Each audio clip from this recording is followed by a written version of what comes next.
Look around. Does it feel like things are working? Like our systems, built decades, even centuries ago, are ready for the challenges of the 21st century? The climate crisis, the growing gap between rich and poor, the constant political fighting?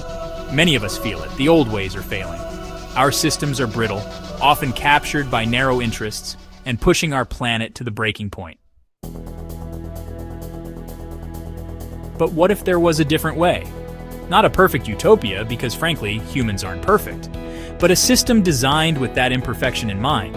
A system built to regenerate, to adapt, and to keep power from corrupting absolutely. This is the idea behind the Regenerative Republic. It's a blueprint for a political economic order designed to work anyway.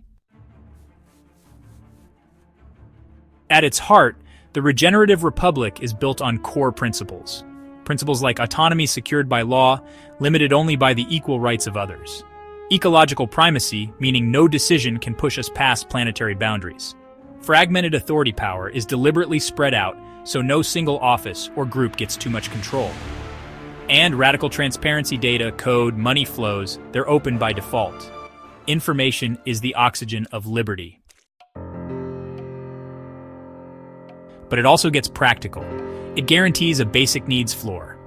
Food, shelter, health, education, and connectivity for everyone, universally. And it puts a wealth ceiling in place, capping holdings to prevent extreme inequality and the power it buys. Resource rents from our shared planet are rebated equally to everyone as a commons dividend.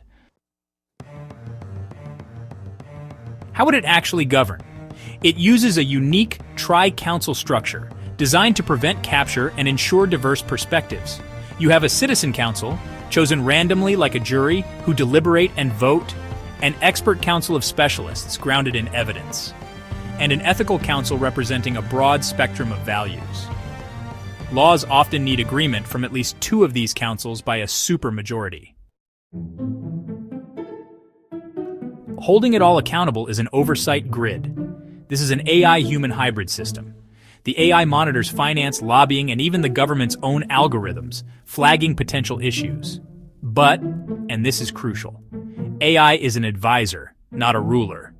Final authority always rests with humans. The data it collects is radically transparent, visible on public dashboards. The economy is fundamentally different. It redefines success away from endless growth towards collective well-being within planetary limits. A bit like the idea of donut economics. You have that guaranteed basic needs floor. No one is left in destitution.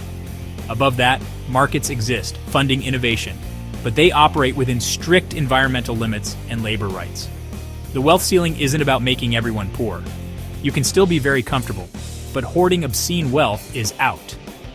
Excess wealth and resource rents are channeled into regenerating the environment and funding public projects. Ecological accounting means the true cost of products and services, their planetary impact, is factored in. The environment isn't just a resource to be managed, it has inherent worth. The system includes rights of nature clauses, giving ecosystems legal standing, defended by dedicated guardians. There are mandatory regeneration targets actively working to heal the planet. Technology is embraced, but with strong guardrails. It uses an open tech stack.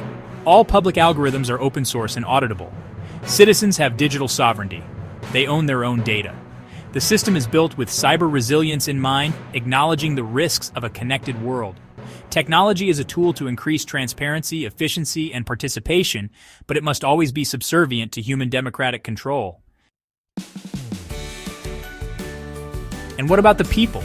The system encourages lifelong learning, fostering critical thinking, empathy, and ecological literacy. It supports growth missions, voluntary civic engagement, and personal development. It values cultural autonomy and provides a cultural commons to sustain collective imagination and memory. It understands that human well-being includes mental and emotional health, integrating support into basic services. Joy and play are even seen as civic infrastructure. So how could such a system even start? The most realistic path isn't a global revolution, but starting small. Building pilot regions, maybe a city-state or a specific district, where the system can be tested, refined, and proven, using open-source tools and simulations to understand its dynamics before scaling up through federation. But let's be real, it wouldn't be easy. This system is designed to account for human nature, that mix of self-interest and potential. It faces risks like elite capture, public apathy, the spread of disinformation, or external opposition from older, more rigid powers. That's why it's built with resilience in mind, with multiple checks and balances, radical transparency, continuous adaptation, and a culture of vigilance. It's not about eliminating corruption or failure, but making it harder to hide, slowing it down, and ensuring the system can learn and heal. The Regenerative Republic isn't a fantasy. It's a synthesis of ideas and real-world experiments from democratic theory, ecological economics, technological ethics, and human psychology. It's a blueprint for a civilization that prioritizes regeneration over extraction, collective flourishing over private hoarding, and transparent collaboration over hidden control. It's a system for earned joy, demanding participation and vigilance, but offering dignity, safety, purpose, and a future worth fighting for. It's a concept built on realism, designed for resilience, and aiming for nothing less than the long-term survival and flourishing of humanity and the Earth. Perhaps it's time to start building.